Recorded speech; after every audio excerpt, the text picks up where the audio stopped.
Ladies and gentlemen, maswera sei. A lot of people. Ladies and gentlemen, maswera sei. Ndinani. Ndiwani unomboita nezvii. So ndakaona vanhu vachiti vanogona kutogadzira a living neYouTube, but like let's be honest. Munhu anoshanda the hardest is not the person that gets paid the most. Saka inini, I've decided to put that to the test. So basically, what I'm going to do is, on the left side, tichenge number of subscribers that I have so far.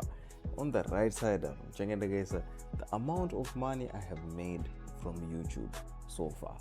Saka, if you're seeing this video, chingo subscribe. I'll come back here every other day because I have to edit these things. But anyway, quick background. Dinani,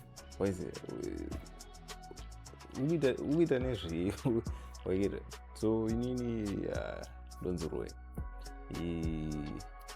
ndofara technology. I'm not a programmer or anything. I know how to do it in the channel, but ndofara tech zodi inini mfeso wangu anonzitsuro toswera chingotara nezve mafoni, makompyuta, graphics card, ndo zvate chingotara. Saka mukazoona ndauya nje I just wish kuti dai ndaitogara natsuro tatongouya tichigadzira videos true, but zviriko futi. So anyway, I also play games. This is my controller. Right now ndikutamba Metal Gear Solid 5 Phantom Pain. It's a horror game. Sorry to spoil, but game rehorror. Saka musazopinde ikuko muchifungidzira kuti ndikutara neshuna paYouTube because zvechirungu takambozvitry, but motherland needs to accept you first. Method yandikadzidza una Wizkid kuti motherland inofanira kutenge accept first before accept for outside.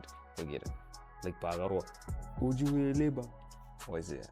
That was a very big song. It got him deals to America, but he's saying that in his own language. Saka yeah, those kuitika ndo channel yangu. Ukasangana nayo, please subscribe. Ndo chete zvandikuda. My subscribers are apa. The amount of money I have made from this channel is here. I would disclose that anyway. But Discord pangu ndine $1,000 challenge yakatanga musi wa 1 October. That's in 26. I've made about 51% of that money. Unfortunately, I don't think I'll be able to make the other 50% in the remaining 4 days. It's like a really go food. But anyway, do life young. I believe you don't need to work hard to make a good living. Saka tokubata in the next one. Chasara kumbono edita tumbono zvobude ere kana kuti azvibude.